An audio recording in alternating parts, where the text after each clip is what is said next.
Hello friends, welcome back to my channel Knowledge Ladder. Learn भी शिखा. Please subscribe my channel by clicking on bell icon. और ये है current affairs और ये है 13 और 14 सितंबर 2020 के मोस्ट इम्पॉर्टेंट करंट अफेयर के क्वेश्चन.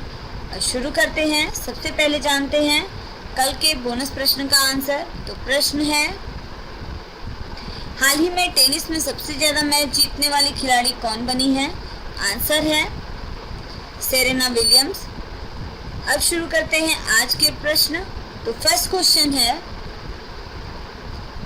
हाल ही में किस भारतीय बैंक ने आई स्टार्टअप 2.0 नाम के स्टार्टअप के लिए एक कार्यक्रम शुरू किया है? आंसर है आईसीआईसीआई बैंक ने. जानते हैं इसके बारे में प्रमुख बिंदु. भारत के अग्रणी निजी क्षेत्र के बैंक आईसीआईसीआई बैंक ने आई स्टार्टअप 2.0 नाम से स्टार्टअप के लिए एक विशेष कार्यक्रम शुरू किया है. इस कार्यक्रम के तहत नए व्यवसायों के लिए एक चालू खाता बनाया जा सकता है जो मूल रूप से 10 साल तक पुराने हैं. बैंक ने अपने एपीआई को कॉर्पोरेट मामलों के मंत्रालय एमसीए की वेबसाइट के साथ एकीकृत कर दिया है और खाता संख्या निगमन का समय प्राप्त किया है. नेक्स्ट क्वेश्चन है, ग्लोबल इकोनॉमिक फ्रीडम इंडेक्स 2020 में भारत का स्थान क्या है? आंसर है 105. जानते हैं इसके बारे में प्रमुख बिंदु. कनाडा के फ्रेजर इंस्टीट्यूट द्वारा global economic freedom index 2020 annual report में भारत को 105वें स्थान पर रखा गया है. इससे भारत में नई दिल्ली स्थित think tank centre for civil society के संयोजन में जारी किया गया है. यह विश्व आर्थिक स्वतंत्रता का 24वां संस्करण है. इस सूची में हांगकांग और सिंगापुर पहले हैं और दूसरे स्थान पर तथा चीन 124वें स्थान पर है. सूची में प्रथम 10 देशों में New Zealand, Switzerland, America, Australia, Mauritius, Georgia, Canada और आयरलैंड शामिल हैं.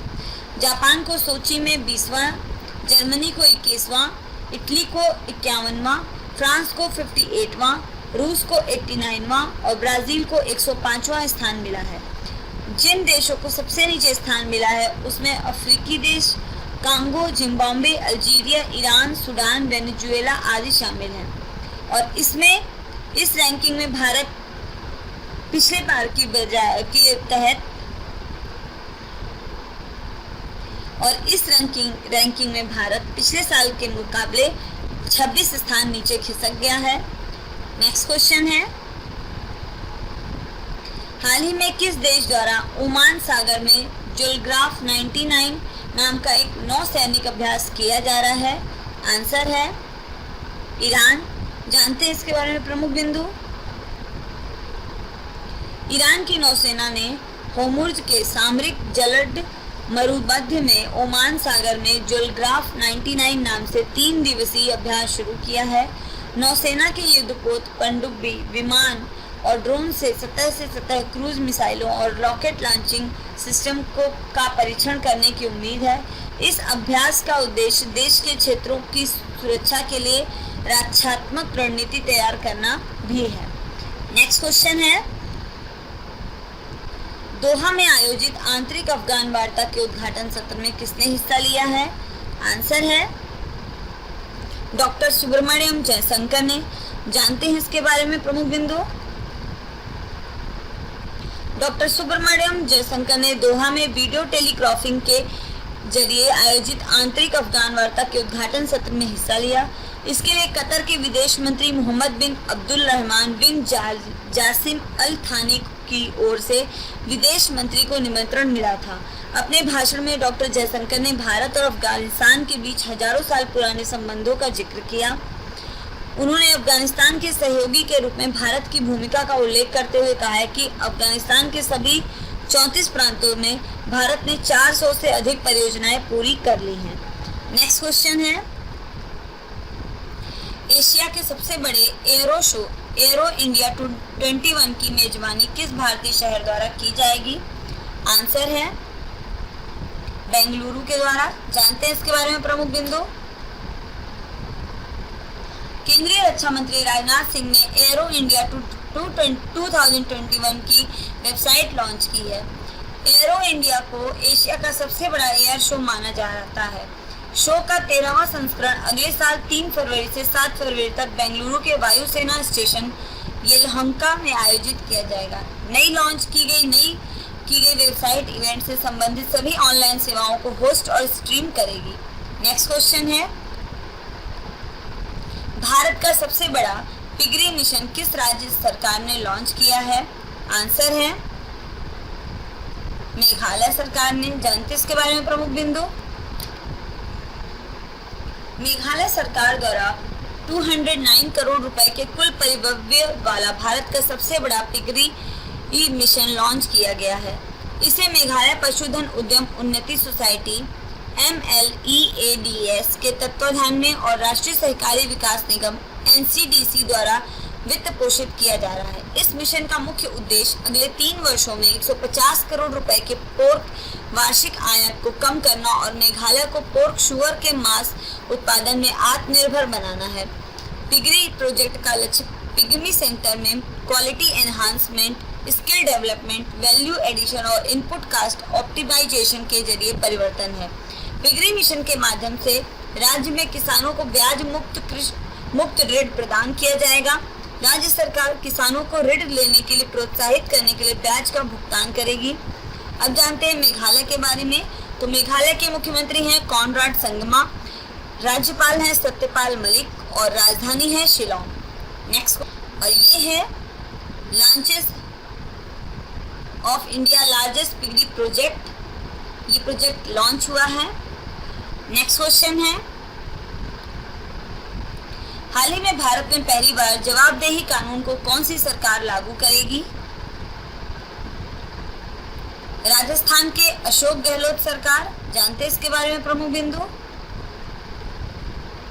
राजस्थान की अशोक गहलोत सरकार, ये है अशोक गहलोत सरकार देश में पहली बार जवाबदेही कानून लागू करेगी। इस कानून के माध्यम से सरकारी अधिकारियों की जनता के प्रति जवाबदेही तय की जाएगी।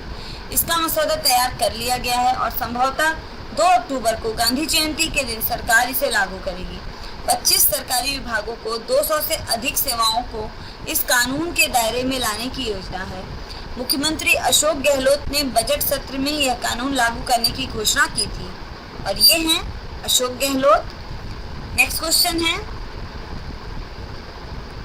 किस सोशल मीडिया प्लेटफॉर्म ने आत्महत्या को रोकने के लिए देयर इज हेल्प नाम से एक सर्च प्रॉम्प्ट शुरू किया है? आंसर है ट्विटर। जानते हैं इसके बारे में प्रमुख बिंदु।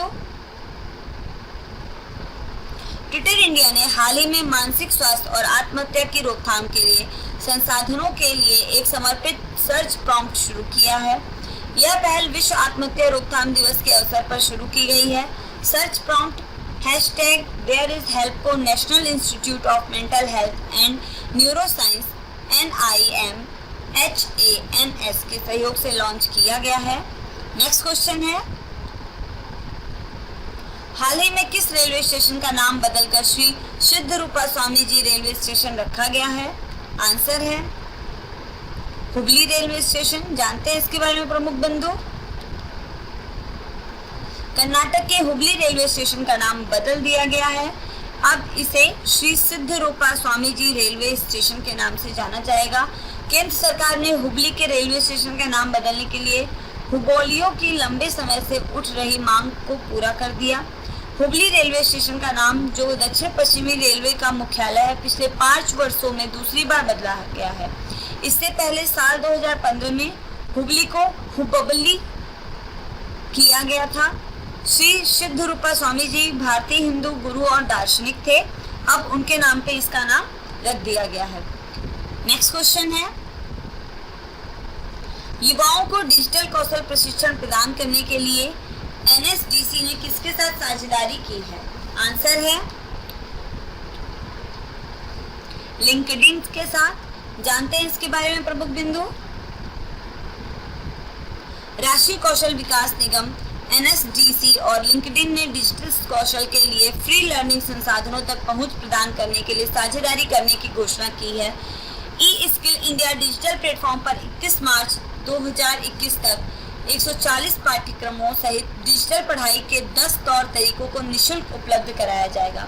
साझेदारी के तहत लिंक्डइन भारत में 69 मिलियन से अधिक सदस्यों के आधार पर तैयार आर्थिक ग्राफ के जरिए समय समय पर श्रम बाजार की जानकारी उपलब्ध कराएगा। इसमें स्किलिंग इकोसिस्टम को बेहतर ढंग से समझने के लिए NSDC को इन डिमांड कौशल रोजगार के किस क्षेत्र में बेहतर अवसर है और ग्लोबल हायरिंग रेट शामिल है। नेक्स्ट, तो फ्रेंड्स कंप्लीट होते हैं आज के ये 10 मोस्ट इम्पॉर्टेंट करंट अफेयर के क्वेश्चन। अब जानते हैं आज का बोनस प्रश्न क्या है। तो प्रश्न है, हाल ही में विश्व प्राथमिक उपचार दिवस कब मनाया गया है? इसका आंसर आप सभी मेरे कमेंट बॉक्स में जरूर लिखिएगा। और अगर आपको मेरा चैनल पसंद आता है तो प्लीज़ इसको लाइक कीजिए, शेयर कीजिए और सब्सक्राइब कीजिए। Thanks for watching. कल फिर मिलते हैं। बाय।